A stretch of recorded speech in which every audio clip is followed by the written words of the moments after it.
On today's Transport Evolved, we're going to be talking 200 mile an hour electric motorcycles. Yes, not one, 200 miles an hour, and how you steer. Apparently, you have to lean into the wind. It's all very scary. Talking of scary, we're also going to be talking about Fisker Karmas bursting into flames. Did they not? What was the seat of the cause? Well, Fisker says one thing and the owner of the Fisker Karma says the other. There, you wouldn't be surprised. Toyota RAV4 EV is finally unveiled and details of it. It's a bit of a damp squib, really, unless you happen to live in one of 4 Californian markets, and much more. Coming up next on Transport Evolved. Transport Evolved is sponsored by audiblepodcast.com. To claim your free audiobook from a selection of over 85,000 growing titles for your iPod or MP3 player, head to www.audiblepodcast.com/Transport Evolved. And also sponsored by owning an electric car. Everything you need to know about owning an electric car. Head to www.owningelectriccar.com. And by your kind donations. We thank you for your kind support. And also proud to support As Darkness Ends, the first book in the mini-series by Aaron Crocco. Head to www.aaroncrocco.com for more information. Good morning, good afternoon, good evening, and welcome to episode number 101 of Transport Evolved, recorded on Thursday, May 10th, 2012. My name is Nikki Gordon-Bloomfield. And my name is Michael Thwaite. Hey, how are you doing? Back from your holidays. Sorry, what? Did you say something? How long have you been awake for? I've not been on my holidays, by the way. I heard that. I was very offended. I was working my little bottom off. I woke up at 2 p.m. Sorry, I woke up at 4 a.m., just before 4, so about 3:50 a.m. Israeli time this morning, because I've been in Israel since Monday. Thank you to Better Place. Excellent hosts, by the way, to learn about their battery swap stations. So yeah, up about 3:50 this morning, which was the equivalent of about 1:50 a.m. in British time, which was yesterday. Basically, I was up before you went to bed. Yeah. So you've been asleep while I've been awake. And our shower has broken. So I can't have a nice hot shower now. I've got to wait until tomorrow. So no one come near me. So how are you, Michael? Have you had a good week? I'm good. It's been a great week. It's been a total bike week for the news, which is so good for giving our guest this week. Yes, Mr. Chip Yates. Absolutely. So here he is with the most riding. Yeah, with the most awesome backdrop that is putting both of our studios to shame. I know. Can I borrow it for a while? I mean, it's not one of those tricks, is it? Of you know, those perspective tricks where it's really, really close to the camera or something, and he's just all really. Yeah, we had an artist come last night and paint this. It doesn't really exist. Well, Chip Yates, welcome to the show. Hey, thanks for having me, guys. And for those who don't know, Chip is a record holder on 2 wheels, powered by nothing but electrons. That's a good way of describing it, isn't it, Chip? Tell us about your record attempt last year. Congratulations, by the way. Bonneville Flats and going really quickly. Thank you. Yeah, well, you can always go more quickly. But it was a crazy week, Bonneville Salt Flats. And we came out of there with 8 FIM world records. And then just last week, the Guinness Book of World Records gave us the Guinness record title of world's fastest electric motorcycle. So that just came in, and so it's got us all excited. So we're very happy with the results of Bonneville. That was great. And remind us how fast that really was.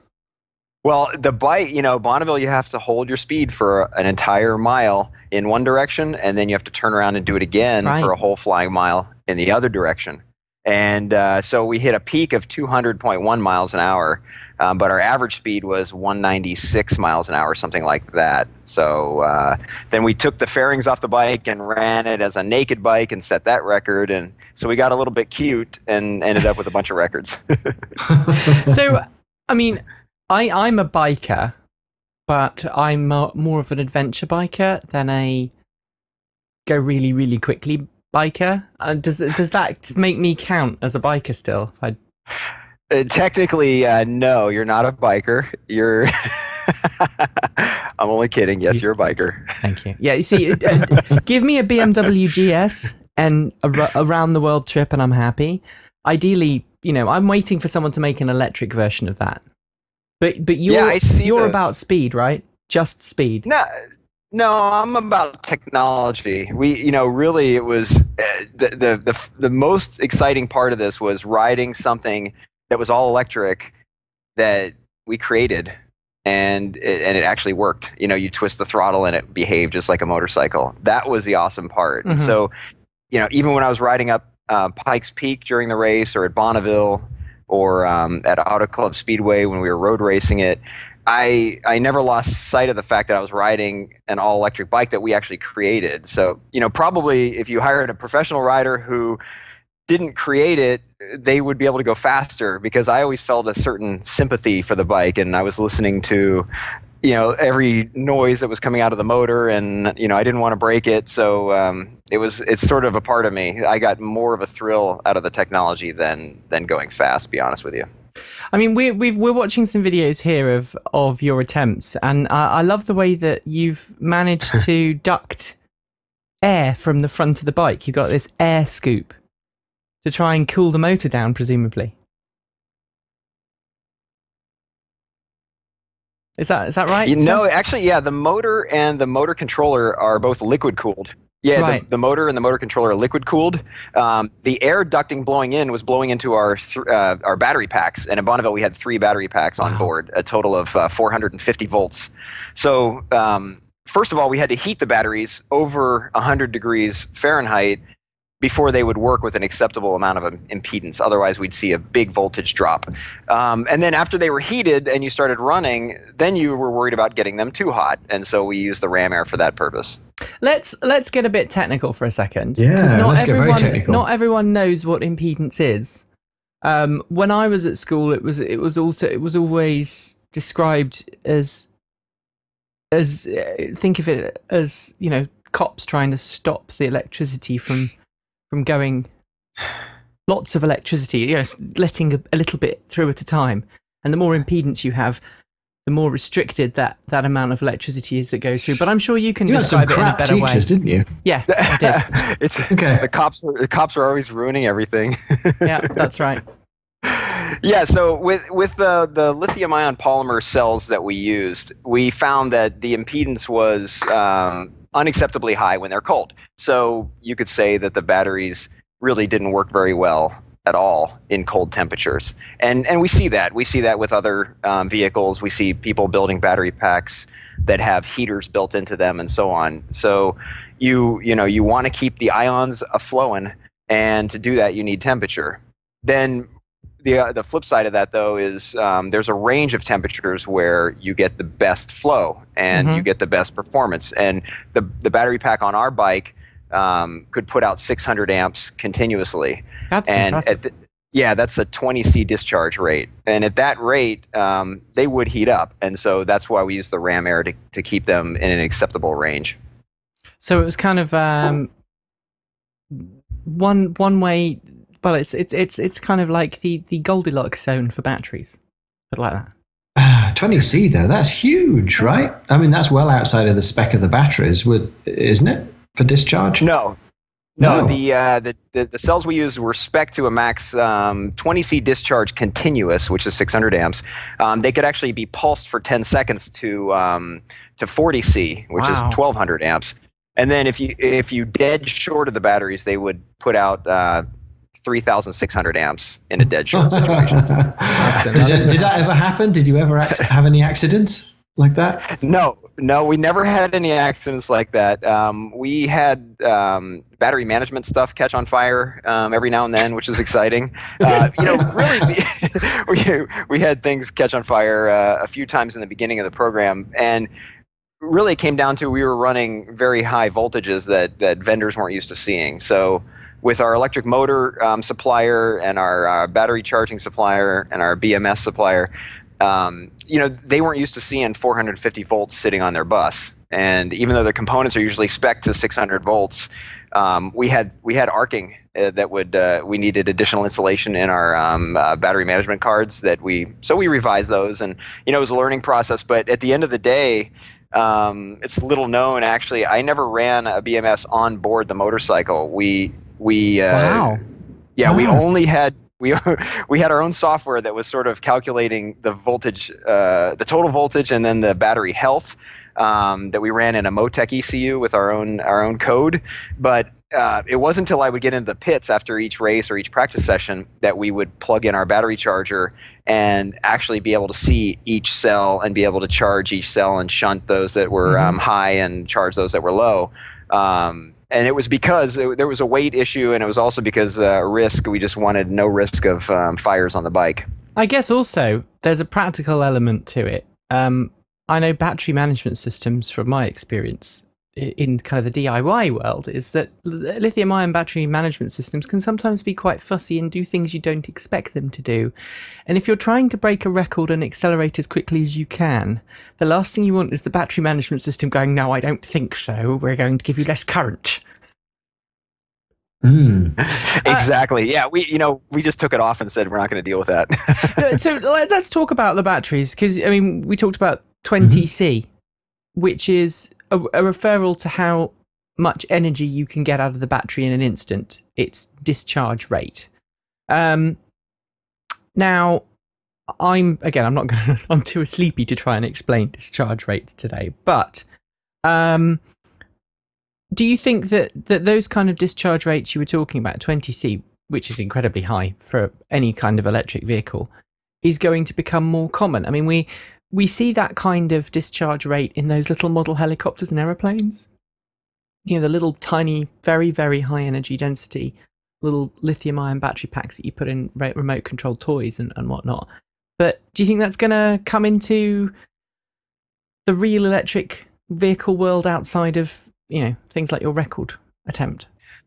I don't think so in the near future, and the reason is more one of liability. What we see is companies sort of rushing to bring electric vehicles to mass production, and when you do that, you put in all kinds of safeties where the batteries can't be recharged higher than a certain rate, they can't be discharged higher than a certain rate. They can't be under voltaged. So what you do is a lot of the electric vehicle manufacturers are using quite good batteries, but they're putting them into a smaller box of performance for warranty and safety issues, which is completely understandable. But having 450 volt cars that put out 600 amps at this moment, it's still in the realm of sort of adventurers or prototype makers, development firms like us. We just don't see people fielding stuff like that at the moment. Do you think, though, that what you've done with your bike can now be used in a commercial context for a sports bike? I mean, this week, let's come into some of the stories now, because this week we've seen Bramo announce its Impulse and Impulse R bikes, claiming the first production bike to reach 100 miles an hour and 100-mile range. That's a big claim, first of all. Anyone who rides electric bikes knows that that's a tough thing to do, primarily because of the aerodynamic problem that you have from having a motorbike with a person sitting on top. Motorbikes tend to be quite aerodynamic until you put a rider on them. Unfortunately, you need the rider. But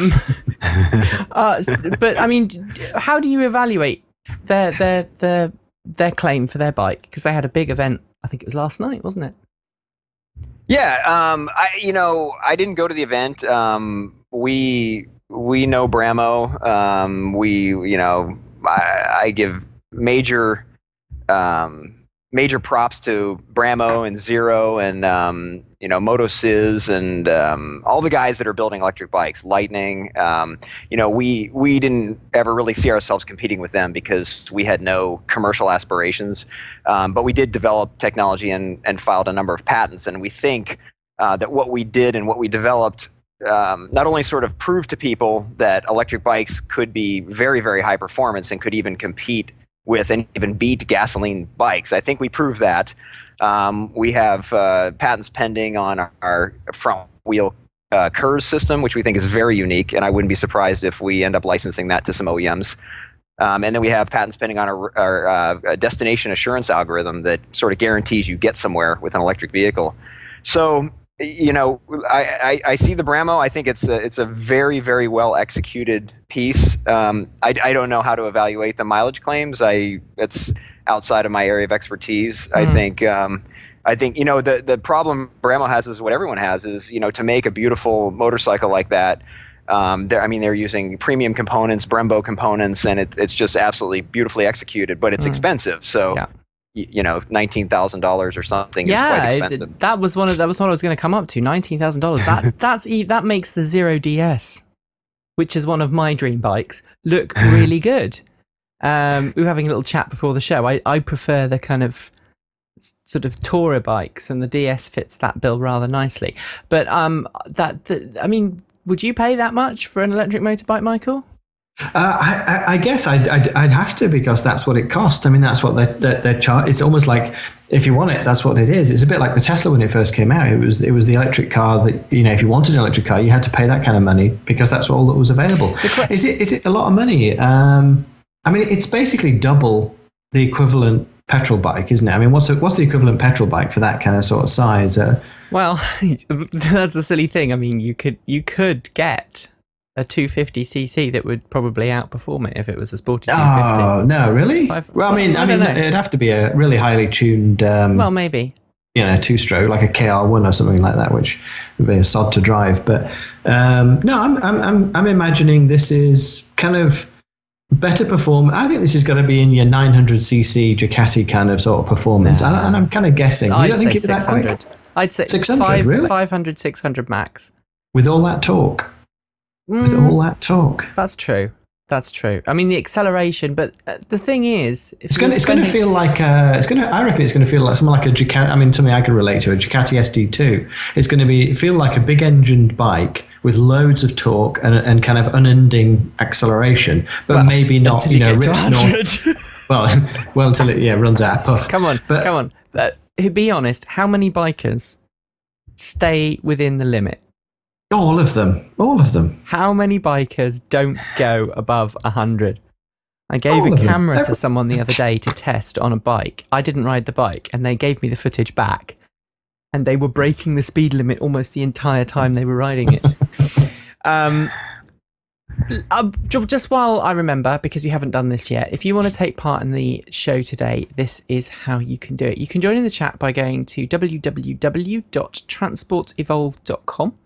And if you follow the live link or go /live, you can tweet us live with the hashtag TransportEvolved.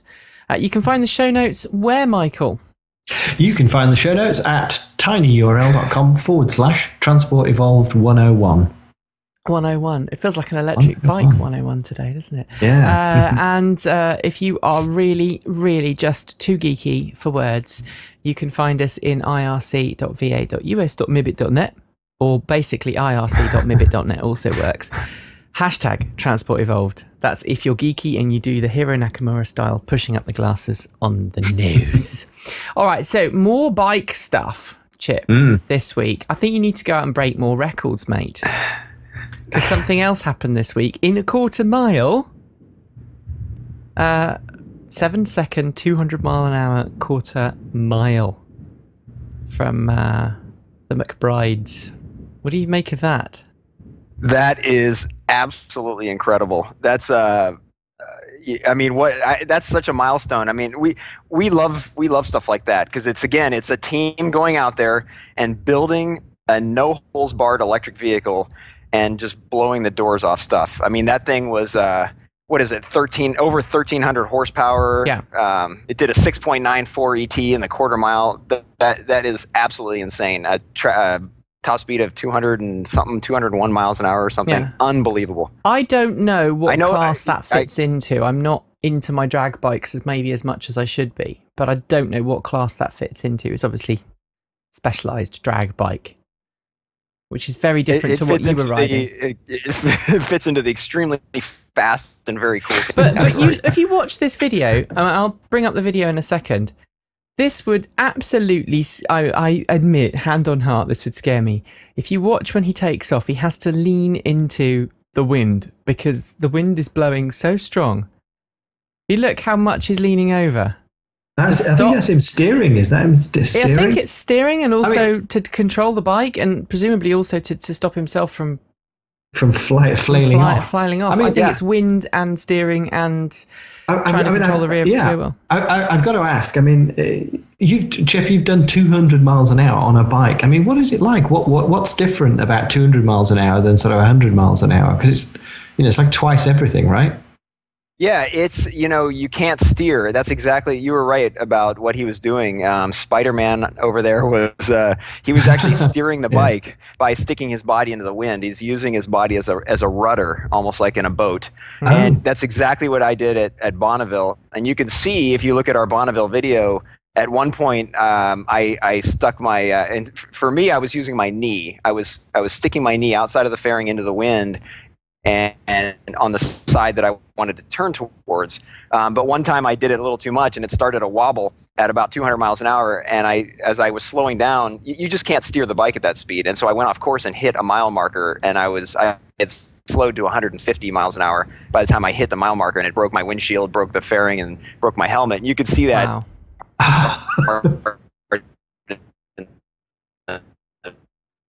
Oh Video dear. segment that you Oh. you showed. You just did a very good robotic silent impression there for a second. Yeah. We didn't get all of that, but you actually broke a fairing. Yes, I hit a mile marker at Bonneville at 150 miles an hour and broke my windshield and broke my fairing, and it was while I was steering with my knee. Did they make you buy a new one? They didn't, but what was funny is we got back to the pits and we were taking the lower cowling off the bike, and we found pieces of the windshield and pieces of the PVC pipe that was used to construct the mile marker. We found all that stuff along with a healthy dose of salt in the lower fairing and kept it for posterity. Wow. Wow. I am very keen to see this bike up close. So next time I'm in California, I'm going to have to look you up and go, can I come and see it?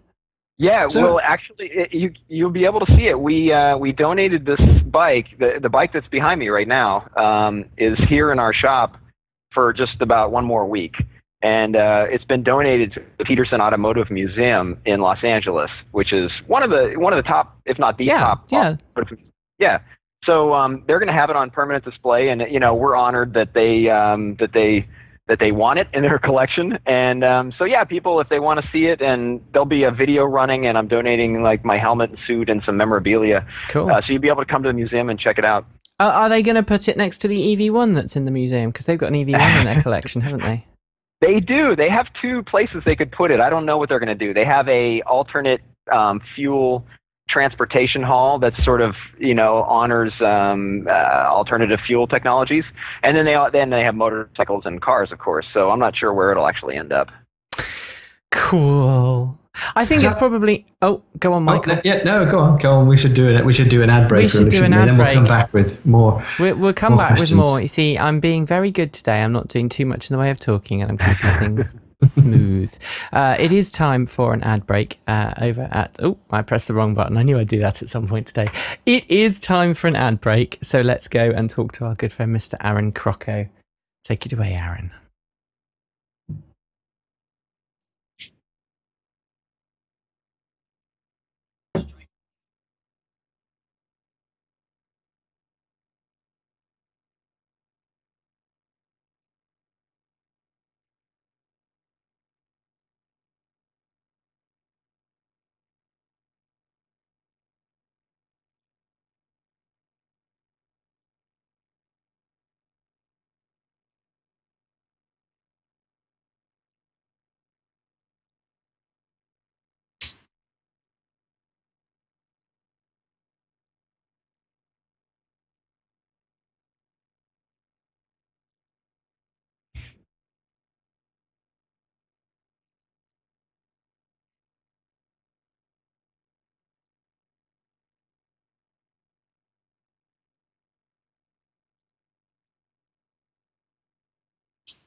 Do check that book out. Very cool.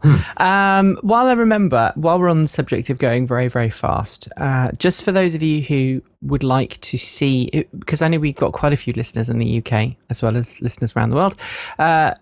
In England, we tend not to get much in the way of drag racing or electric vehicle racing because, well, we're boring in England when it comes to electric vehicle drag racing. But this weekend, on Saturday, that's 2 days' time. If you're listening on Thursday, watching live, that's tomorrow if you've just downloaded this on a Friday. It's the Alternative Energy Drag Racing event, which takes place at Santa Pod in conjunction with a Run What You Brung day. And this year, we've got some interesting cars on the list. We've got some sort of universities taking part, making, effectively custom vehicles conversions as well as custom starts. We've got Blackcurrant 3, as you can see there. We've got Mr. Kevin Sharp, Zero Carbon World. We've got some more kit cars, conversions, a couple of Leafs. Unfortunately, I won't be joining in. I was due to take part, but I've had to pull out for family reasons. I just can't split myself into too many pieces. So I won't be able to get up there in time to race. But I hope everyone has a great day. And any Leaf owners who are going, your time to beat is about 18 something. I mean, get a 17-second quarter mile. I will be impressed, and you will have a faster Leaf than me last year. So there we go. We're with Chip Yates, and we're talking electric motorbikes, aren't we, Michael? We are, motorcycles. Yeah. Sorry, I know Americans don't like it if we call them motorbikes. It's motorcycles. Did you know that? Right? Yeah. They get upset, apparently. I didn't know that.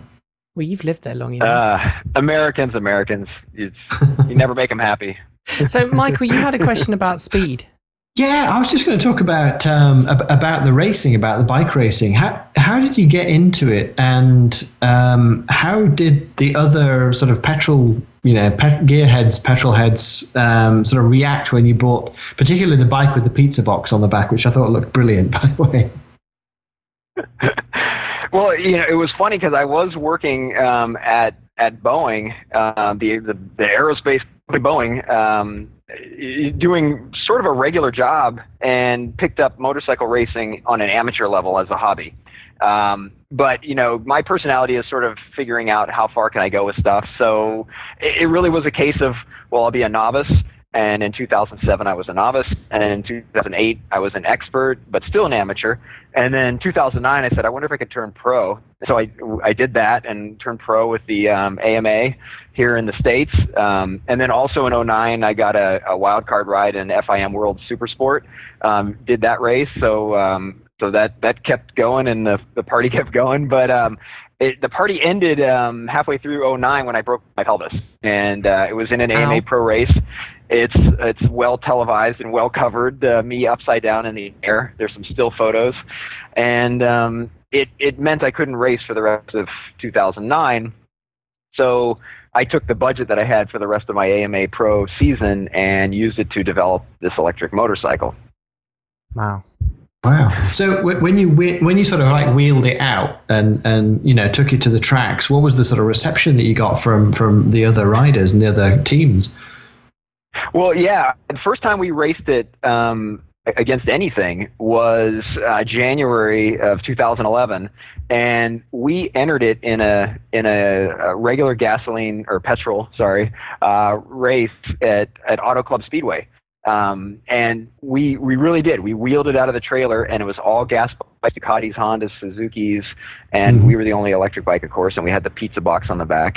And, I remember, and they didn't know where to grid me because they didn't know, well, how fast is this thing? And so they put me in the back of the grid, and I remember looking to my left and looking to my right and seeing riders on, Ducati 848s, Honda 1000s, looking back at me, wondering, just shaking their heads, what the hell is this thing? It really was like that. They had never seen it before. And we took off, and I started last and worked our way up. And that's the race we ended up with 2 podiums in, and it got the whole thing jump-started. So I have a question. What's your favorite track? Because I guess it must be different. I've never raced bikes, but, I know from a car point of view, I have favorite tracks. But I'm wondering if they're the same tracks as your bike tracks. you're putting me on the spot. No, two tracks come to mind. Miller Motorsports Park in Salt Lake City, Utah.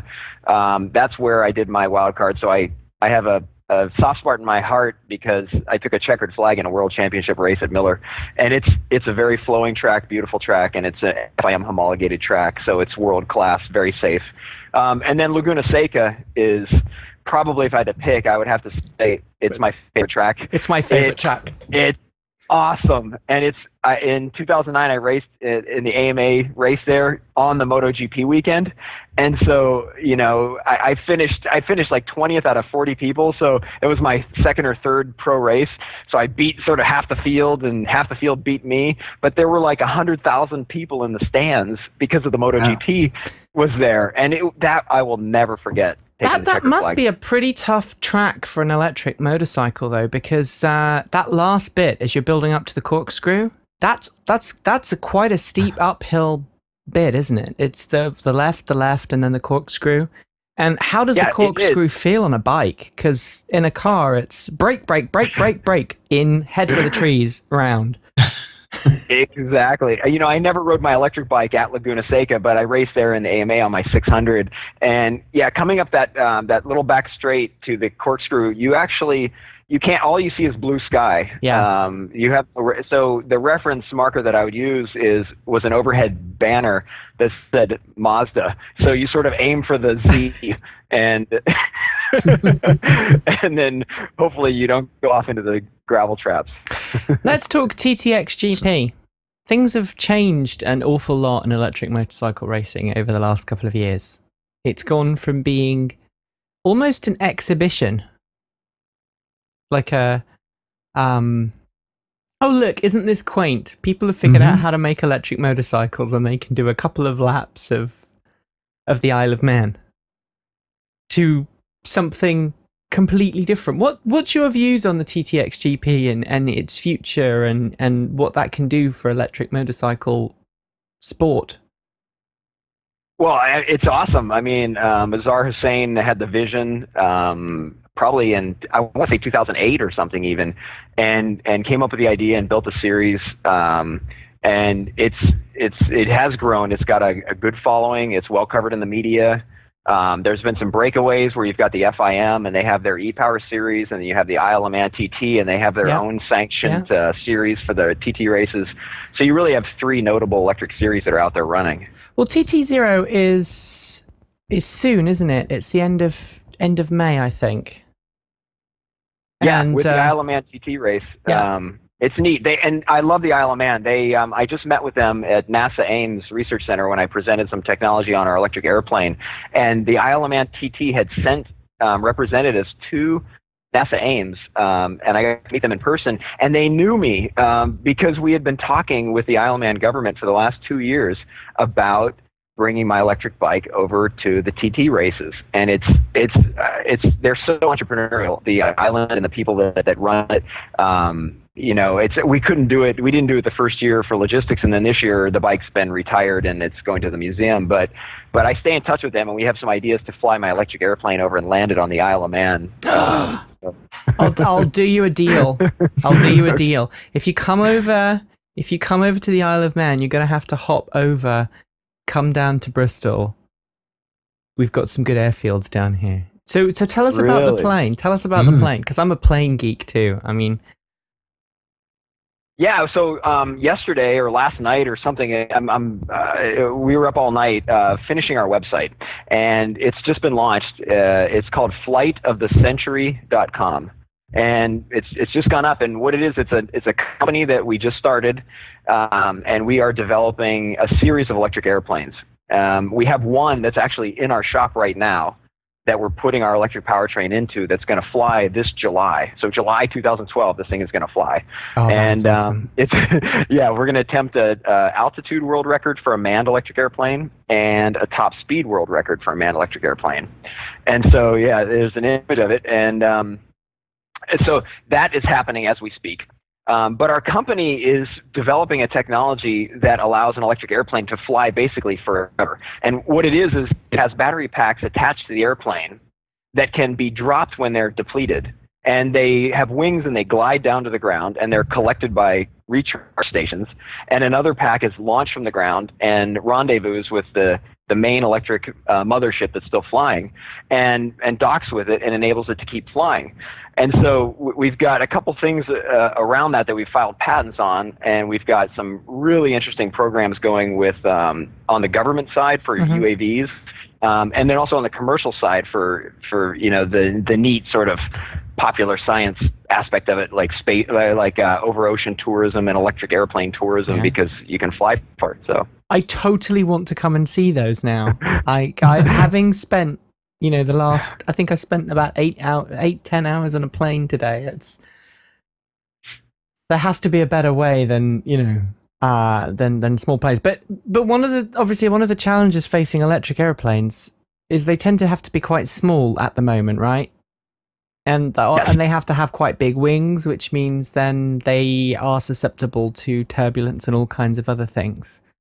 So, what kind of speed are you achieving? What kind of performance and cruising and all of that? Well, with the world record plane that we're building now, we're expecting somewhere in the neighborhood of 230 to 250 miles an hour. For altitude, we're still working on that. It could be as high as 30,000 feet. It could even be 40,000 feet. But we want to wait till we do some initial flight testing before we commit to numbers. But that's the range we're looking at right now with the first plane. But again, we have development ongoing for a long range over the ocean electric airplane, and we've put in submissions for the Department of Energy on the U.S. side. We've talked to UK companies. There's a lot of interest in the technology we've developed, which basically allows an electric plane to fly long or indefinitely. Awesome. That sounds awesome. Michael. So, so you're saying basically the idea is the plane would be refueled basically in air by self-driving batteries. Is that some of it? Yeah, I mean, it's a crazy idea. It sounds crazy. I'm glad you said that, because that's what I thought. It's totally crazy. It's ridiculous. But with all due respect, nutty ideas like that suddenly become, Facebook or Google or. Yeah, I mean, that's exactly where I was this week with Better Place. Everyone looks at Better Place and goes, mad. Yeah. It's mad. And then you go and see the technology in action, and you see it actually working, and you think, I know. This is actually kind of neat. People said the same thing when we did the electric motorcycle, and I don't blame them. We made big claims and power claims and stuff, but then we put it on the dyno and we took it out, and so I mean, we went over 200 miles an hour on an electric motorcycle that we built in our garage, basically.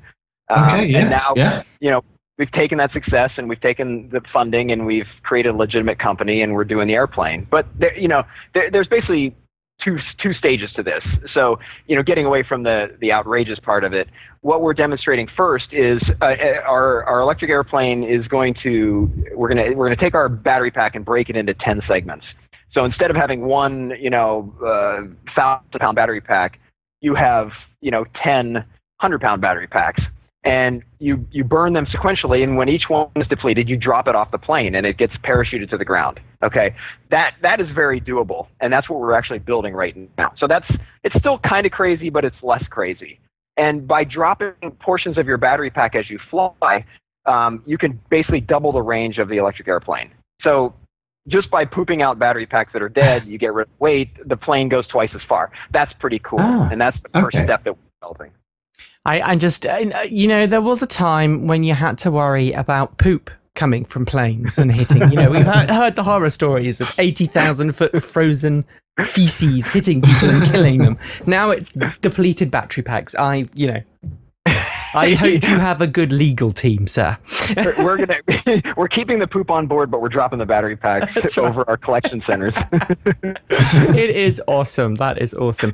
We should probably head into some of the stories of the week, and talking about batteries and everything else. We really can't go any further without talking about Fisker Karma.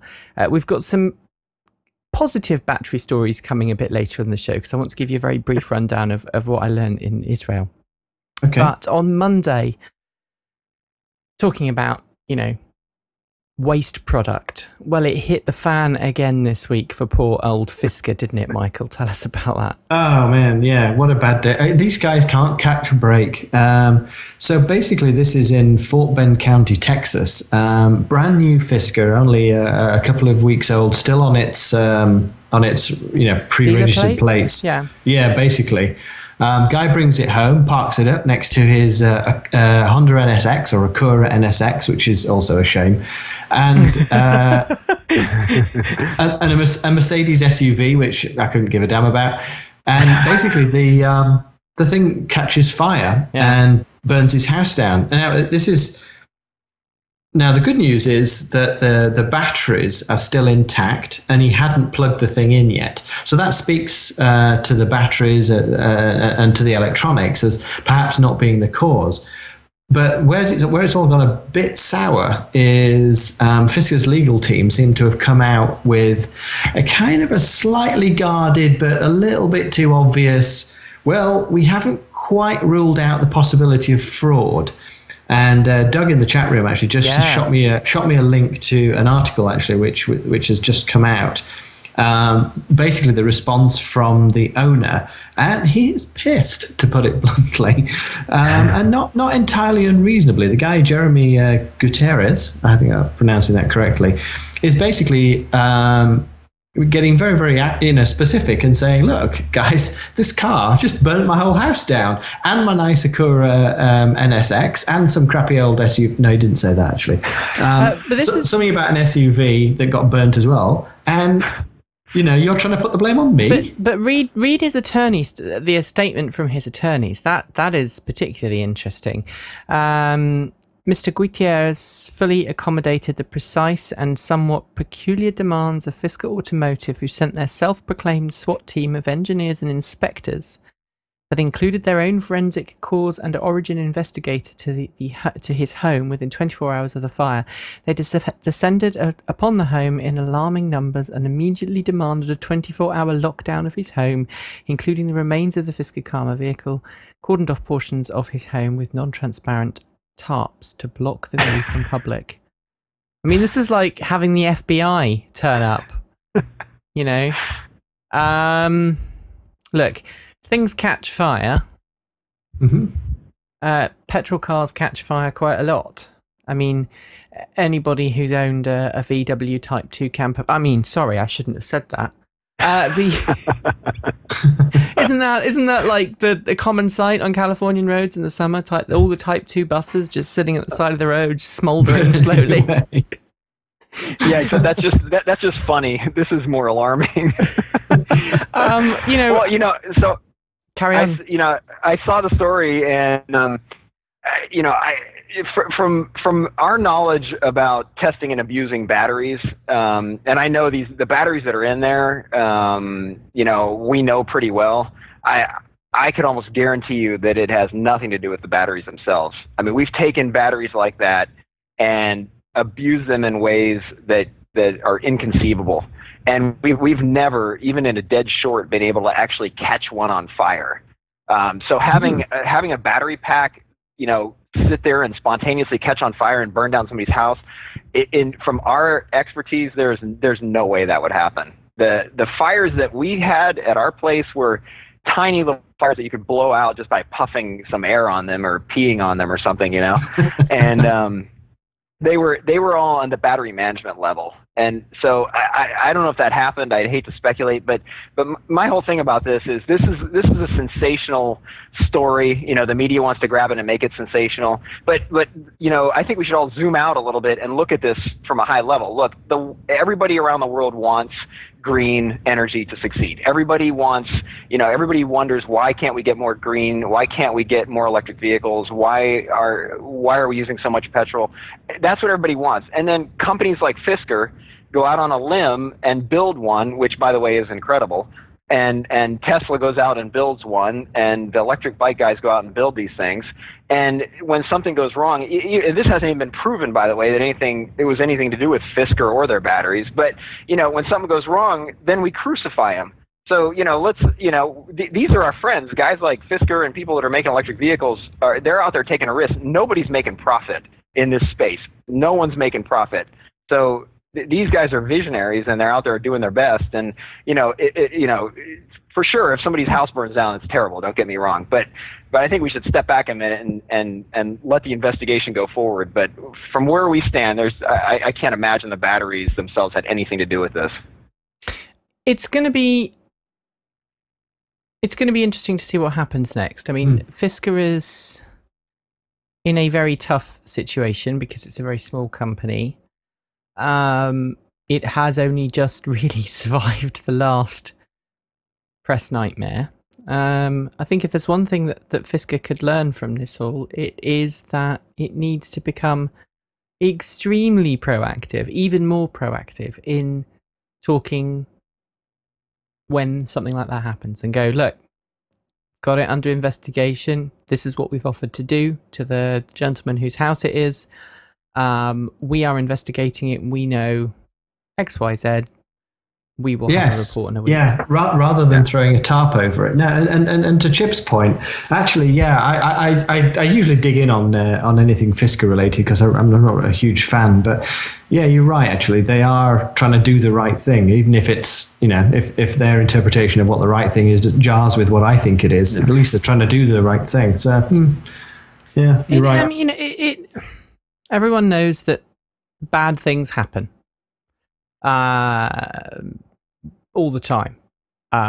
Things can happen randomly for whatever reason. It can be just, I say randomly, bad circumstance. I was talking to someone this week, an engineer, and they were saying, they were talking about testing programs for batteries. And I was saying, well, it's great. You've got this really extensive testing program, but until you get into the real world with real people doing real things, stupid and clever, you won't fully know what's going to happen with a system. Any IT person will tell you that. Any engineer will tell you that, whether they're working in, building bridges or electric vehicles. Any good engineer, anyway. Well, I would hope that the good bit comes in. And as an illustration, I'm just trying to find a photograph here of a battery pack. We all know this famous battery pack. What happens when you don't look after... you don't follow the rules. You don't pay attention to the engineering. As those of you who have watched the show regularly will know, I managed to destroy a Prius. I don't think I've ever seen the picture of your destroyed Prius. I'm just trying to find the battery picture now, actually, and it appears like I might have not actually put that on Flickr. I will have to find the photograph. And should we do an audible ad while you have a look? We'll do an audible ad. Go on then, Michael. All right. Well, if you've never been to audiblepodcast.com/transport evolved, now is the time to go. So we've put a deal together with them where you can help us and they can help you. Basically, they're offering to support the show with a portion of your contribution to their service. What you get is a 14-day trial of the service and a free audiobook. So if you sign up and you pick an audiobook, you get it free. If you decide that you don't like the service, you get to keep the book and you can cancel the service. There's 85,000 audiobooks in their library right now. And this week, we are promoting the most talkative. So you might, like me, not exactly be enamored with reality TV. Oh, God. But Andy Cohen is a guy in reality TV. This guy lives and breathes reality TV, and this is his story. So check it out. It's kind of amusing. It's kind of an amusing story. Newspaper. Finally, my ticket to something big, a byline, and a chance to meet and interview one of my two idols, Susan Lucci or Sam Donaldson. I didn't say Sam Donaldson just to impress my professor either. I really loved him. During the Reagan years, he was the only member of the White House press corps who actually asked the man a direct question and held him accountable. To this day, when I'm interviewing someone, I try to channel Sam. Of course, today, my hardest-hitting interviews are usually with the Real Housewives. Ew. So if you want to know what life is actually like underneath the surface and why it comes out the way it does, have a listen to this story, because you can get it for free. I don't know if I even want to... www.audiblepodcast.com/transport evolved. Transport evolved. The host does not endorse or recommend this particular title. Oh, you've got to get under the surface of this stuff to find out how this stuff really works. Then you can. I mean, this is this book is, I think it's 7.5 hours in length. Now that's 7.5 solid hours where you can just be angry at this guy and be nice to everyone else in the world. How awesome is that? You're never going to get any more advertisers. Yes. Yes. Well, I'm too honest. That's what it is. That's what it is. Right, That's then. what I try and do. Michael, should we carry on with We shall. rapidly with the next? Moving on. Yeah. Okay, so I got to share one more bike and one more fast car. So one more bike. We got to look at the Smart e-bike. Check this out. Okay, this is Smart. As in Smart ED, as in, 2-seater urban transportation, have basically knocked out their own electric bike. Although before we get all excited about it, its top speed, I think, is about 15. Well, it's actually legally only allowed to do 15. Yes. So maybe you can get like an aftermarket tuned up one where they've taken the speed limiter off and get it up to like 20. Well, it depends on your legs, really. It's a hybrid. It's half electric motor and half your quadriceps. It is. That's true. We actually had I this. saw that. It's like a 200-watt motor. That's like 2 light bulbs powering your bicycle. Yeah. Well, in Europe, you're only allowed to have 200 watts or 250 watts. I can never remember what it is. Legally, it's only between 200 or 250. Anything over that, and it has to be registered as a moped. But the number of people I know with electric bicycles, which is quite high, the number of people I know who have bought the big conversion kits from the States, the 1,000... 1,000-watt conversions. The 1,000-watt, the 1 kilowatt, 2 kilowatt conversions. And they put these big, huge hub motors in their bicycle wheels. Now, your average Mr. Plod on the street can't tell whether it's a 50-watt motor or a 5 kilowatt motor, quite frankly. Yeah, And- that's until when you snap the throttle open and the front wheel just winds the tire off. I know people who have special hidden switches. In fact, I know someone who has a car which was sold originally in Germany as a moped and had to have a restrictor on it so it could go slower, and it was licensed as a moped. And the person who had it had this little switch, and when the police went around, they flipped the switch and ran it as an ordinary car, but benefited from the moped. The moped. See, this is what insurance. Americans are good for. We'll take your European 200-watt bike and make it 1,000 horsepower. That's, Yeah. That is America. That's us in America. Yeah, absolutely. Yeah. No finesse whatsoever. Now, okay, so next up, this I am absolutely loving. This is the Rimac video just come out. So we talked about the Rimac a couple of shows ago. I mean, this is $1 million bespoke, handmade kind of car coming out of Russia. But everyone wants to sort of see how it performs, and it really performs. Have you got the video? I am lining up the video now, actually. So if you just bear with me, and I will set it going. Now this is I like kind of how fun. This is amazing. This is kind of this is great to see. I mean, I looked at the battery pack, and it's 92 kilowatt hour battery pack. That's amazing. It's a lot of battery. Here we go.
Isn't that great? That is absolutely awesome. Oh, by the way, sorry, I apologize, Croatia, not Russia.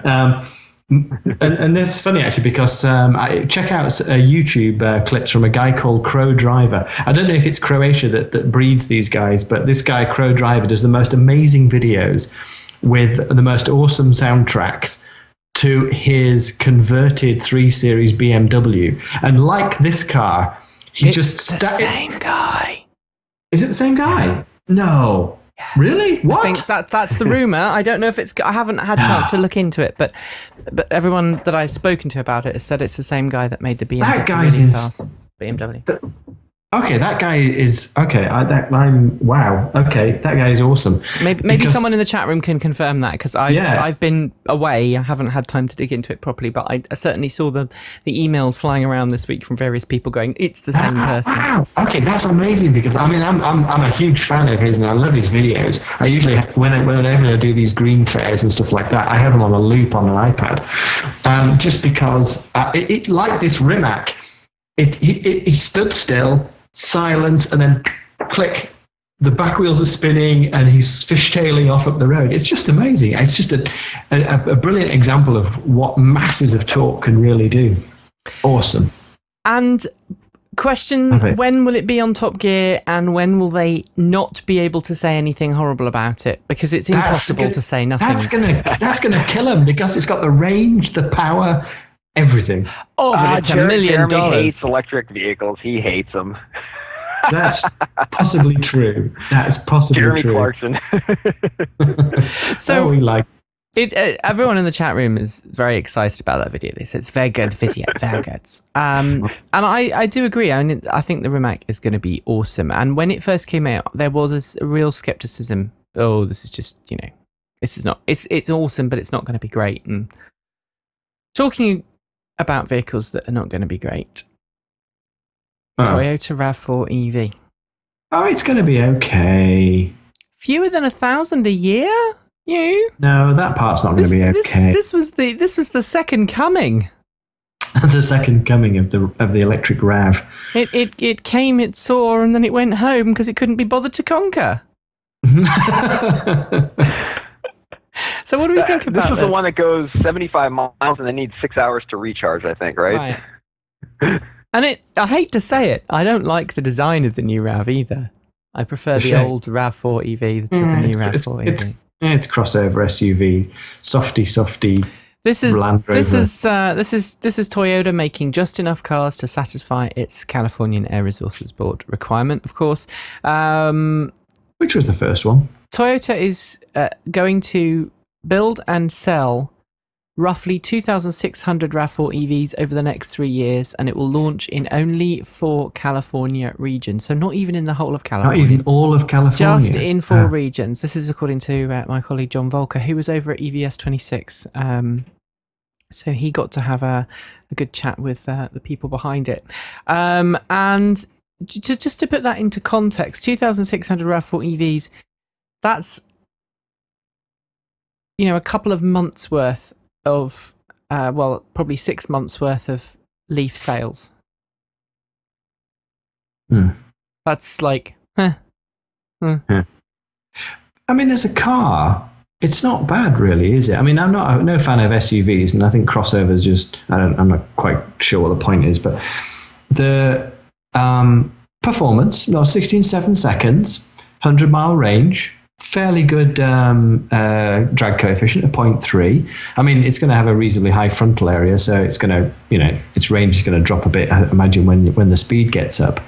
But they're sort of backing it up with an 8-year warranty, and it sort of feels like this would be a really popular car if it wasn't just tied to California. And that's the problem. It would be a really awesome car, but Toyota. Everyone in the industry is now starting to say, look, Toyota is obviously not into electric cars. It really has got a lot of money invested in hydrogen, and it's dreaming the hydrogen dream. But something else that came out this week, talking about Californian car companies and ranges, was a post on the Tesla website talking about the 2012 Model S, the 300-mile battery pack, the one that will get 300 miles. Under EPA testing conditions, what was its range, Michael? It clocked in 265 miles range from the EPA, five cycle test, which is... It's not too bad, is it? That's not too shabby. I mean, I think a lot of us were sort of thinking in that range. I think, back in the day, I think Kevin and I both pitched in about 240, actually. So not that, it's quite good. If you look at its overall efficiency, it puts it in the sort of, that puts it in about the 3.5 miles per kilowatt hour efficiency, which is sort of comparable to a lot of other EVs. And it's still further than most other vehicles can even. Absolutely, yeah. I mean, the Tesla Roadster claims 240, but that really is an absolute stretch when you drive it very gently. These guys are basically saying, is drive it normal, it'll be okay doing 265 miles. So you look on the map, you see 265 miles, and you go, yeah, I can make it. The good news is that when driven fairly gently or more moderately, the figure that Tesla uses for the sort of 240 mile range, they're talking 320 miles. So just goes to show. Which is what Tesla said, I guess there is that age old thing. Your mileage will vary. Your mileage may vary or will. Yeah, and I just want to bring up actually, if you get a chance, get into a Tesla store. They've got the most amazing app. They call it an app. I think everyone calls anything computerized nowadays an app. But it basically is a panel on the wall, touch screen, and I spent ages playing with it. What it does is it shows a graphic of a Model S. It shows the range, and you can choose the battery, and then you can change different attributes. You can dial the temperature up and down, turn up and down, whether you're motorway, a highway, or in the city, and anywhere between. And you can do things like switch over the wheels to the 21-inch ones to see how much that impacts. You can roll the windows down to see what that does to the range. And every time you make a little change, the range alters as you make that little change. So you can sit for ages playing around, exploring, is it better to have the AC on than the window open? How much does the window, and all that kind of sort of stuff. I was trying to encourage them to release it as an actual app, for everyone. I could play with it for hours on my iPad.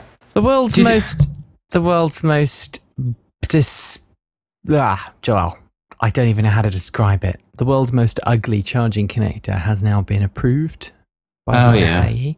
And there are rumours abounding. Again, I haven't had a chance to research this, so it's kind of my disclaimer, saying that SAE is going to basically force some of these CHAdeMO charging stations. CHAdeMO charging stations. CHAdeMO.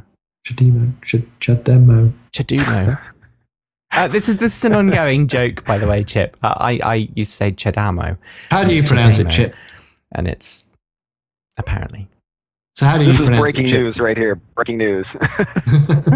But anyway, the Japanese connector that you can charge your car while you take tea, apparently might be outlawed in the US. And I don't know where that leaves the Leafs and the Mitsubishi Eyes and the cars that are currently using it. Probably with a tweak, because there's space in that little panel in the front, isn't there?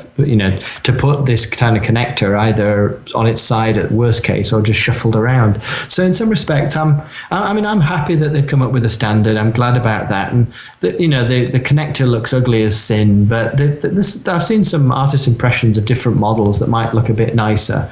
But at least it's standardized. Plus, it actually covers absolutely everything. No, and it's lipstick on a pig, Michael. Lipstick on a bloody pig. Awesome. Okay. It's not. Yes, I mean, my first reaction to seeing this was, okay, fantastic, function over form. Once again, do people not realize that we like the things that we have to interact with on a daily basis? But in that diagram that you've got up there, the lower one, which is sort of a bit more svelte than some of the models that I've seen that look like the kind of thing you'd use to connect a truck to a refueling station or something. It's horrible, but it's not as awful as I initially thought. But what I like about its technology is that they've covered, as well as covering 2-phase and 3-phase and regular DC, they're also talking about a lightweight DC charging system, which Chip can use, so he can use his off-board charger. and we can all have cheap, I'm not even those DC. Oh God, it's terrible. Those DC ones. Yes. the cup of tea ones. The cup of tea ones. Yeah. We're just going to call them tea chargers from now on. Now. We are so bad. I don't know. Is it Chademo? I need to speak to a Japanese person and have them read it out to me. Have them hit you over your head. Yeah. All right. So the woman lost her suit against Honda. Well, basically, Honda appealed. Remember way back when? This lady basically took Honda to task because she said, my Honda Civic never got the kind of gas mileage that you promised. And we all sort of suddenly got into a bit of a panic because we thought, God, if she doesn't get the mileage she gets on a gas car, what's she going to do when she buys an electric car? And it's up and down and up and down. Mm-hmm. But anyway, Honda have basically, they launched an appeal and it appears that they were successful. Sort of nip that in the bud, which is good and bad, of course. I'm just laughing. The reason why I'm laughing is not because she lost, obviously the appeal was won by Honda, but because the ads on Google AdSense or whatever they call it, the Ad Aware, has obviously now decided that I am a 30-something woman who might want to wear swimsuits this summer, because now I'm getting swimsuit adverts every you are, aren't you? That's exactly. Isn't that exactly what you are? Yes, but I don't want to wear swimsuits. God, that sounds terrible now, doesn't it? Whew. I mean, I don't want to. I already have a swimsuit. I don't need a new one. Oh, right, okay. Yeah. What were we talking about? I can't remember. Okay. Well, it's just one of those days. The woman lost the suit. Woman lost the suit. That's right. Yes. Not absolutely. The swimsuit, right? So is this you losing the swimsuit or? All right, I'm not entirely sure. Oh dear. Right. Okay. So I'm going to finish off by talking about Better Place. Okay. But I want to give out a little plug before you do, actually, if you don't mind. Then. Can you jump to the story on promoting Scott Lloyd, aka Lloyd, on Tesla Motors Club? There's a little picture there in the link. He's looking to actually manufacture and sell a little device for saving your charging cord. And this actually might be something really useful for the UK, because whereas in the US, strictly speaking, public charging, the cord has to be attached to the device and plugged into the car. If you're someone like perhaps a Tesla owner and you own an $800 or $750 J1772 to Tesla connector adapter cable, this little device that he's manufactured allows you to sort of trap one end of it underneath there and stop people purloining it. That's quite good. You can sell 1,000 a year to the RAV4 buyers. So is he going to do? Is he going to do? To all of them. Is he going to do a startup, like a Kickstarter project? I don't know. More details to follow. So we'll follow that little story. That would be very interesting. It's good. Another electric car person getting out there and creating something like charging stations or remote monitoring systems or little widgets. So I've had a bit of a revelation. This time last week, I didn't think battery swapping was any good, and now I do. Now, when they gave you something to drink, did any of it taste a little funny? Just checking. I get that all the time. It was a bit weird, and the water did taste a bit strange. But no, seriously, I went to Better Place in Israel, and I met with some of the team behind Better Place, and met with Shai Agassi, the very Elon Musk-esque CEO of Better Place. I mean, you put those two in a room together, and they would just a star would happen. Matter and antimatter, maybe. I don't know. They are both very much for muchness. That big, larger-than-life CEO. And I can imagine Shai being a little bit like Elon, and Elon being a little bit like Shai from time to time. This big grand plan to turn electric cars into something that's as easy to use as a gasoline car, and how that revolves around the technology. I'm not going to go into a long way of describing it, but from my experience, the battery swap station works. Takes about 7 minutes, 6 to 7 minutes to switch the batteries out.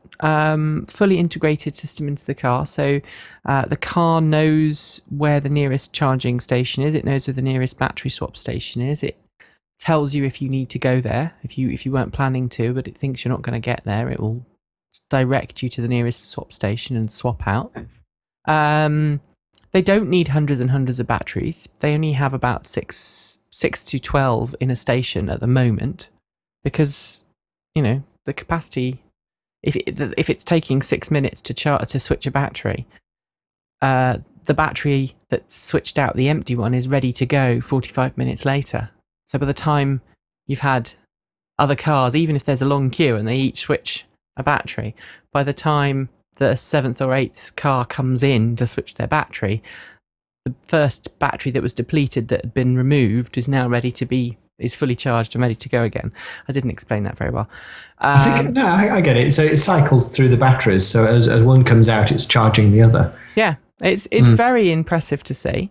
That's a lot like our electric airplane idea, isn't it? I was just going to go there. Pooping out batteries. And it has I mean, they've got some things to overcome with regard to convincing people around the world that this is an option. They need a better vehicle. The Renault Fluence is still awful. No, I say that. It's not awful. It's just a regular electric car. It's a bit ordinary. It's a bit ordinary for me. But there will be people who like it. But I think if you have a family, you need a hatchback or a larger vehicle than the Fluence ZE. Some people need ordinary. Some people need, in Israel, for example, something like 90% of the population have a company car. Oh. And cars are leased rather than purchased. So it's like, that's one of the reasons why Better Place is happening there, because it's kind of the ideal marketplace. They're mandated, right? And it's an island, and et cetera, et cetera. Better Place is very keen to point out it's not a monopoly. That's open to discussion, because at the moment they are the only battery swap station, but they said they want to be one among many. And I think the general impression is, they've realised that not everybody wants to swap batteries, and ultimately they're not selling batteries or cars or anything else. They're selling kilometres or miles. So they're selling you the capability to do a set mileage per year, and a range of ways in which you do that, all of which come under this one monthly payment, which makes it very easy to budget, which is why a company car, fleet managers, etc., are loving the system. It's all very interesting. I stand by what I said to them, which is, I think they've done somewhere in the region of 1 million miles of test driving and so many 1,000 battery swaps before they've opened it up to the public. But it's not until they open it up to the public and they actually get real people driving the cars into the real battery stations and experiencing the real world, surprising circumstances that happen, that they'll know whether the system is really, 100%. It was very good fun. So thank you very much to Better Place for extending an invitation over there. And I also finally got to meet Jim Motivali. Oh, did you? Oh, nice. So that was He's been on the show, hasn't he? He has. So hello to Jim. That was very nice to meet you. And everybody else that I met from Better Place. Chip, thank you very much for joining us today. Where can people find about your projects? Flightofthecentury.com. And chipyates.com as well, of course. Yeah, that's the old motorcycle stuff. We're all into airplanes now. So I'm guessing you can now switch in between the two. And I'd love to see your plane. So when you come over in this vicinity, let me know. I definitely will do. I'd travel to see it. I really would. So do you actually have a license? So presumably you're a pilot as well? You would presume that, but you would be wrong. I'm getting my pilot's license as we speak. I'm flying 6 days a week out of Orange County Airport, and I'll have my pilot's license timed perfectly to when our electric plane is ready to fly. Excellent. And is that VFR or IFR? Long pause. I don't know if you heard that. Is that VFR or IFR? Yeah, well, I start with VFR, but for the altitude record that we'll be seeking, I need to be IFR rated. I was going to say, you need instrument ratings. In the U.S. to fly anything higher than 18,000 feet. You know who else is really into electric aeroplanes, don't you? Who's that? Mr. Steve Fambro. Oh, Aptera, of course he is, yeah. Yeah. the guy who started Aptera. He's really into planes. That's how the Aptera caught off. So you have to say hi to him at some point. Be interested to see what. Excellent. See he'd probably get all gooey eyed as well over your project. Thanks for joining us today, and good luck with more records. I expect to have a 300-mile-an-hour bike record broken in the next 2 years. I'll have that on my desk soon. Yeah. Although I don't know how you keep a bike stable at 300 miles an hour. Absolutely not. Maybe you have a robot riding it for you or something. I don't know. There we go. We'll be back next week at the usual time of 8 p.m. British summertime, which is when, Michael? That would be 3 o'clock in the afternoon on the East Coast and noon on the West Coast. Michael? Yes. Which of us has now been awake for 20 hours? I'll definitely say, I'll fax you over some coffee. Yeah, I'm really surprised I managed to stay awake. You're in your second wind or third wind. I'm in my second wind. I will collapse in a minute. I'm going to edit it and then go to bed. Thank you very much, everyone, for watching the show. As always, you can find us on blip.tv, iTunes. You can find us on YouTube. And don't forget to spread the word. And Michael has got... And finally, I need to throw in, because Luke in the chat room keeps asking me if, Chip, you're going to be attending the Oshkosh fly-in with the electric aeroplane. We've seen that. Definitely, it's on the radar. I just don't know if we'll make it. It's ask him if I can stay in his tent. There's never any place to sleep in Oshkosh. There you go. I'll hook that up. Talking of tents, if you're off to Santa Pod this weekend in the UK, have good fun. As I say, I'm sorry I can't be there. Have lots of fun. Eco Velocity is in its final couple of days there, so go along and say hello to some people up there in London. We've got, obviously, Zero Carbon World have a stand there with the wonderful Mark Chatterley. He's there doing his bit, so go and say hello to him. I'm sure he'd love to see you. And that really is it, folks. Don't forget to plug in. See you soon. Take care. Bye.